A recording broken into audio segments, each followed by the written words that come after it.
The last thing I saw before the door closed was Alexandra Mercer Carlyle holding a crystal tumbler so tightly I thought it might break in her hand. Her voice hit the marble foyer before the silence did. "If you walk out that door, Ethan, don't ever come back." I had heard threats before. What made this one different was that she used my full name in front of 12 people who suddenly became very interested in their wine glasses.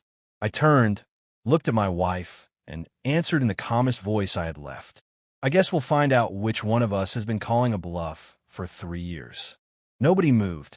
Nobody spoke. The kind of people gathered in our Greenwich house had perfected the art of witnessing private collapse with public manners. They could watch a marriage tear open and still remember to place their napkins neatly on their laps. Alexandra stood in the center of the entry hall in a navy silk dress that had cost more than my first month's rent after college. She looked furious. She also looked frightened. That mattered more than I understood at the time. I picked up my overnight bag from the bench under the staircase. It had been there for 20 minutes. I had packed it before the guests arrived because some part of me already knew the evening was not going to end with dessert. The dinner had started like every other Mercer Foundation gathering.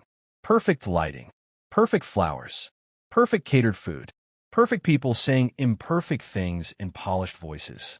Alexandra's parents were in Palm Beach that week, but their influence sat at the table anyway. You could feel Charles Mercer in every chair back and every pause. His daughter had inherited his posture, his instinct for advantage, and his habit of treating disagreement as betrayal. What she had not inherited was his discipline. Charles could humiliate a man and still make him grateful for the attention. Alexandra humiliated people when she felt insecure, and insecurity was becoming the hidden center of our marriage. I should tell you this before we go further. The fight was not really about me leaving a dinner party. It was about a sentence I refused to say. At about 8:30, with the second course on the table and 4 board members discussing donor strategy, Alexandra announced that I would be stepping back from the advisory role I held at the foundation. She said it lightly. She said it as if we had already discussed it. She said it while smiling. Everyone turned to me. That was her talent. She never created a scene in private. If she could stage it in a room where politeness would keep people from naming what they were seeing. I remember putting down my fork. I remember hearing the tiny click against the plate. I remember saying, that would be news to me. A few people laugh the way people laugh when they think a wealthy couple is being witty. Alexandra kept smiling. She rested her hand on my wrist and said, "Ethan has been under so much pressure with Callaway Capital, and I just think simplifying his life is the mature thing." Simplifying his life. That was her phrasing. Not his schedule. Not his responsibilities. His life. As if I were a difficult room she intended to redecorate. The truth was uglier and smaller at the same time. 2 weeks earlier, I had privately objected to the foundation funding a media initiative led by our friend Sloan Harrington, who had charm, social reach, and almost no measurable results. I said the proposal looked like reputation management dressed up as philanthropy. Alexandra heard disloyalty. What I meant as fiduciary caution, she experienced as personal abandonment. That was our old pattern. Her fear arrived wearing the clothes of principle. My frustration arrived disguised as restraint. By dessert, the air at the table had gone thin. I tried twice to redirect the evening. Alexandra tried 3 times to pin me down publicly. Then she asked me, in front of everyone, whether I was willing to support her leadership or whether I intended to make things difficult. There are questions that are really instructions. There are also questions that end marriages because answering them honestly requires naming the entire structure underneath. I said, "I'm willing to support good decisions." She looked at me for a second too long. Then she laughed softly and said, "There it is." There what was. She did not answer. She stood, excused herself, and walked toward the foyer. I followed because I knew what came next. And because I had followed her into too many private disasters after public performances. The moment we were alone, she turned on me. She told me I had embarrassed her. She told me I was undermining her in her own home. She told me I had become impossible to trust. I asked her why she had announced a decision we had never made. She said because I had backed her into a corner. I asked how. She said by refusing to just stand beside her for once. That phrase landed harder than the rest. For once, as if my entire marriage had been an act of resistance rather than accommodation.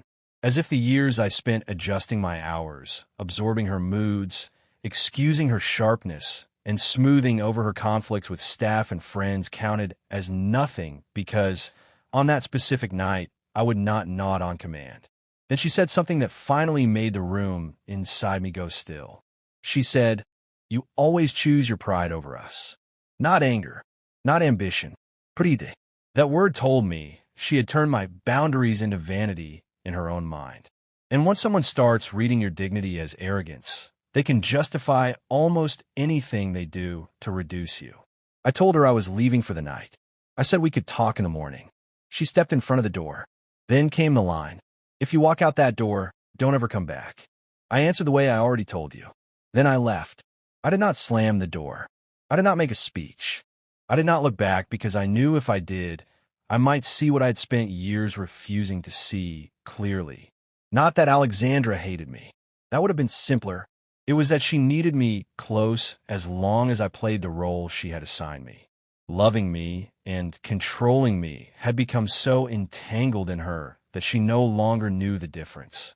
I drove to the Delamar and sat in the parking garage for 11 minutes with the engine off. I did not go inside right away. I kept hearing her voice. Not the threat, the panic under it. People rarely escalate when they feel powerful. They escalate when power is slipping. At some point, I called my older sister, Claire Whitfield. Claire was the only person in my life with the moral courage to love me without flattering me. She answered on the second ring. I said, "I left." She was quiet for a beat. Then she asked, "This time for the night, or this time for real?" I wish I could tell you I answered immediately. I did not. That silence contained most of my marriage. Claire drove down from Darien the next morning with coffee and the kind of face people wear when they have expected this call for longer than you realized. I told her everything. Not just the dinner. Everything. The way Alexandra would apologize beautifully after saying something brutal. The way she reframed old arguments until I was defending my memory. The way every boundary I set somehow became evidence that I was cold, selfish, or disloyal. The way peace in our house depended less on honesty than on timing. Claire listened without interrupting. Then she said something that made me angrier than the fight had. She doesn't need you small because she's evil, Ethan. She needs you small because she's scared. And fear like that only gets worse when people keep making room for it. I hated that because it meant Alexandra was not a villain. She was a frightened person with too much intelligence, too much status, and too little practice tolerating disappointment. That is much harder to fight than cruelty. Cruel people can be left. Wounded people can make you feel responsible for leaving. Before we go further, tell me this in the comments. When someone makes love conditional on obedience, do you still call that commitment, or do you call it control? By noon, Alexandra had sent 6 messages. The first 3 were furious. The next 2 were injured. The last one was surgical. It read, "The board will want clarity before Monday." There was again, not us, not the marriage, not the fact that she had told her husband never to come back. The board. Her first real instinct was not repair. It was containment. I stared at that message for a long time. Then I forwarded it to my attorney, Daniel Prescott. Daniel was not a divorce attorney. He handled governance and risk for my firm, and occasionally for me personally when discretion mattered. I asked him one question. If I resign from the foundation today, what does that protect, and what does it expose? He called me 10 minutes later. By 3 that afternoon, I knew 3 things. First, my advisory role carried fiduciary duties that had become increasingly uncomfortable given the blurred lines between foundation, spending, and social influence. Second, several approvals over the past year had relied on verbal pressure and informal consensus rather than clean process. Third, if I stayed in place merely to preserve appearances, I might become the adult in the room everyone later blamed for not speaking clearly enough. That changed the texture of everything. Up until then, I had still been thinking like a husband in a fight. Now I had to think like a witness, standing too close to future fallout. I sent Alexandra a short reply. I'm willing to meet with a mediator for the marriage and outside counsel for the foundation. I'm not discussing either issue at a dinner table or by text. 5 minutes later, she called. I let it ring. Then she sent, so now I'm dangerous. I did not answer. That weekend passed with a strange dignity that only wealthy chaos can afford. No police. No smashed objects. No dramatic social media. Just canceled plans, hushed phone calls, assistants moving appointments, and two people in separate rooms trying to decide whether what had broken was temporary or structural. On Monday morning, I formally stepped back from the foundation pending governance review. I also requested that all future board-related communication be documented. That was the moment the power shifted. Not because I attacked Alexandra, because I stopped translating discomfort into flexibility. At 11:30, I received an email from Sloan Harrington. It was warmer than it should have been. She wrote that Alexandra was spiraling, that the board was overreacting, and that I, of all people, should understand how much pressure Alexandra was under from her father's expectations. Then came the sentence that changed the entire week. She wrote, she only pushed that initiative because Charles made it clear she needed a public win before year end. I read it twice, then a third time. Charles Mercer had been telling everyone he was gradually stepping away from operational influence. If he was privately directing outcomes through his daughter while maintaining public distance, the governance issue was more serious than I knew. I forwarded the email to Daniel. He replied with one line, "Do not delete anything." By Tuesday, 2 board members asked for an independent review of grant approvals. By Wednesday, Alexandra stopped texting like a wife and started communicating like a strategist. She accused me of overreacting. She said I was humiliating her family. She said I had become impressionable. That last one almost made me laugh. Nothing reveals a controlling structure faster than the moment you stop cooperating. Suddenly, everyone who once called you steady start calling you confused. Thursday evening, I agreed to meet Alexandra at our house with a therapist present. Not because I believed one session would save anything. Because I wanted to hear her in a room where interruption had consequences. Dr. Naomi Bennett met us in the library at 6. The house smelled faintly of citrus polish and old books.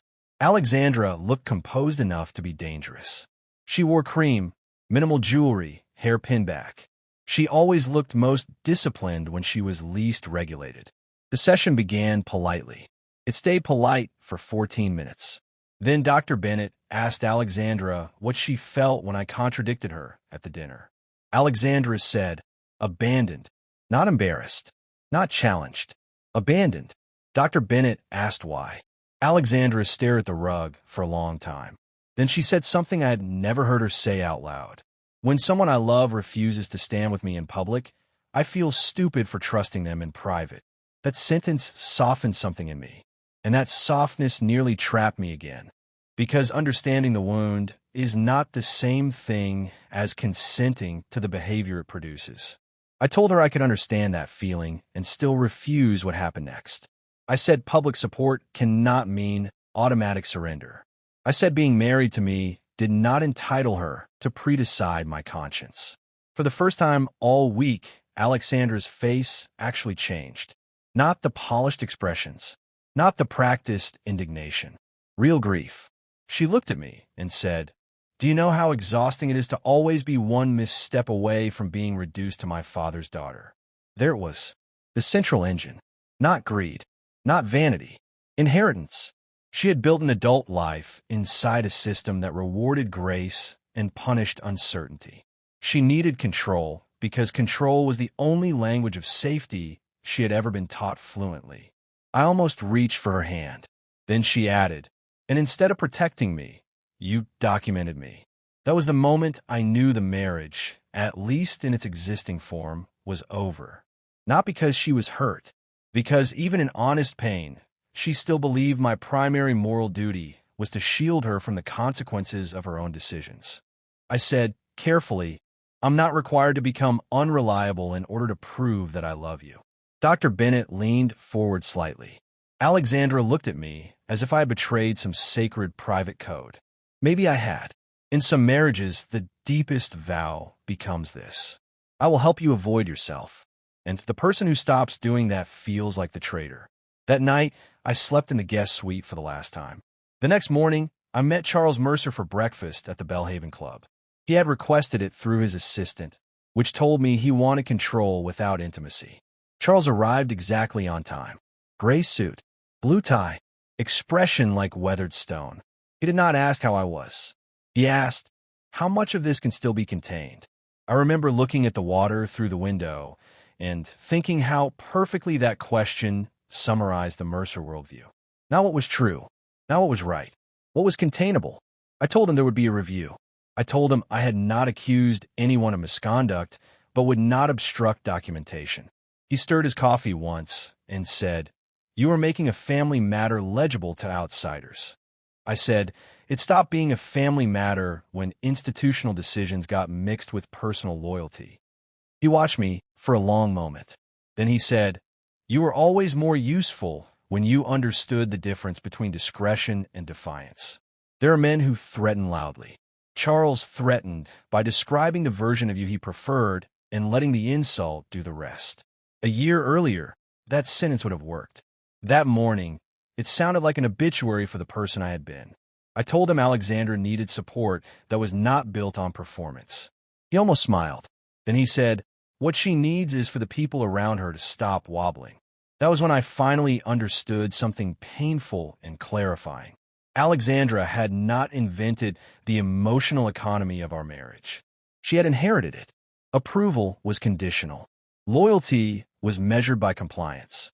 Image was not superficial in that family. Image was the delivery system for love, status, safety, and survival. The review went forward. No scandal explosive.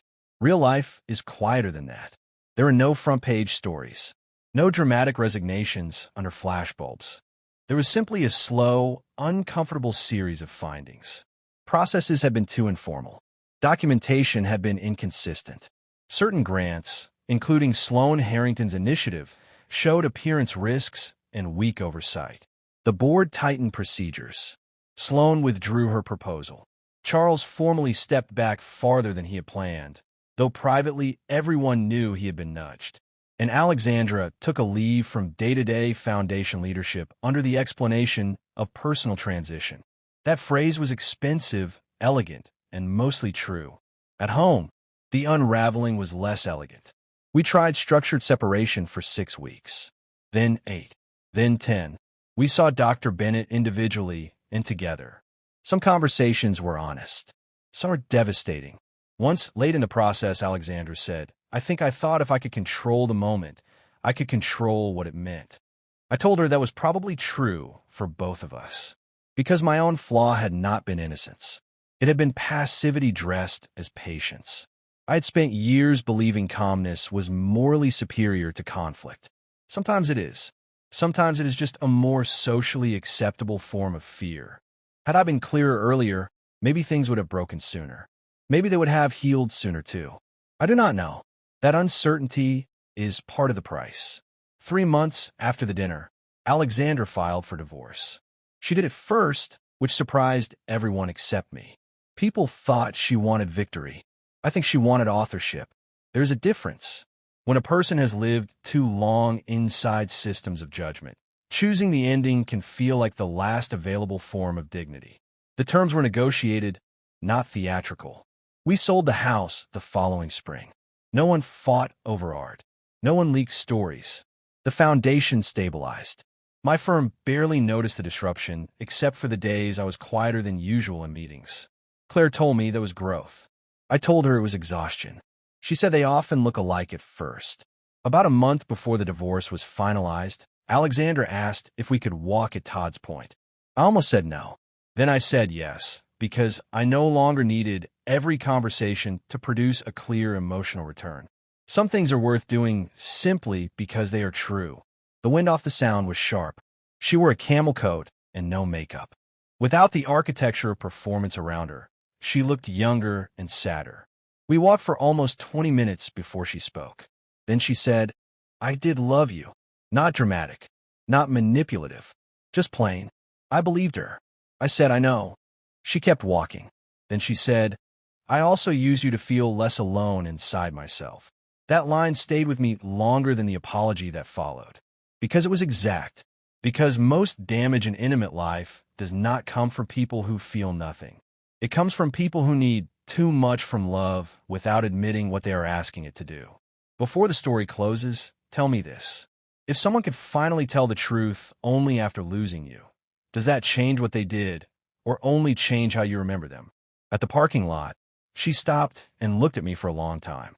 Then she said, "When you walked out that night, I thought I was punishing you." I waited. She smiled without humor. I didn't realize I was ending the last arrangement that still allowed me to avoid myself. There was nothing clever to say to that. So I told the truth. I wasn't walking out to hurt you. I was walking out because staying had started to hurt me in ways I could no longer explain away. She nodded. That was the closest thing we had to peace. Not reunion. Not redemption. Recognition. The divorce became final in October. Claire came over with takeout and red wine. She made a toast I did not ask for. To doors. I asked, "That's the best you've got?" She said, "Yes." Because people think the story is about who leaves. It usually isn't. It's about who finally understands what staying has been costing. A year later, I was living in a smaller place in Rye, New York, with fewer rooms, better sleep, and almost no furniture chosen to impress strangers. The silence there was different. Not tense, not anticipatory, just silence. Sometimes that is the most underrated luxury in the world. I heard through mutual friends that Alexandra had returned to the foundation in a narrower role after completing intensive therapy and declining several public appearances she once would have chased. I also heard Charles hated that. For reasons I never asked about, that gave me a strange sense of relief. Not because I wanted him to lose, because maybe she was finally making choices that were not optimized for him. I do not tell this story as proof that leaving is always strength. Sometimes leaving is impulse. Sometimes staying is courage. Sometimes both are fear wearing different coats. I tell it because there are moments in adult life when the central question becomes painfully simple. Are you protecting the relationship? Or are you protecting the version of yourself required to survive inside it? On the night Alexandra screamed at me not to come back, I thought we were fighting about a house, a dinner, a foundation, and a public embarrassment. I was wrong. We were standing at the edge of a much older system. She was defending the only language of safety she trusted. I was finally refusing to keep translating myself into it. When I stepped through that door, I did not know whether I was losing my marriage or finding the line below, which love stops being love and becomes surrender. In the end, the answer was less dramatic than people would probably like. I lost a life that looked excellent from the street. I gained one that felt honest from the inside. And for the first time in years, those two things were no longer at war.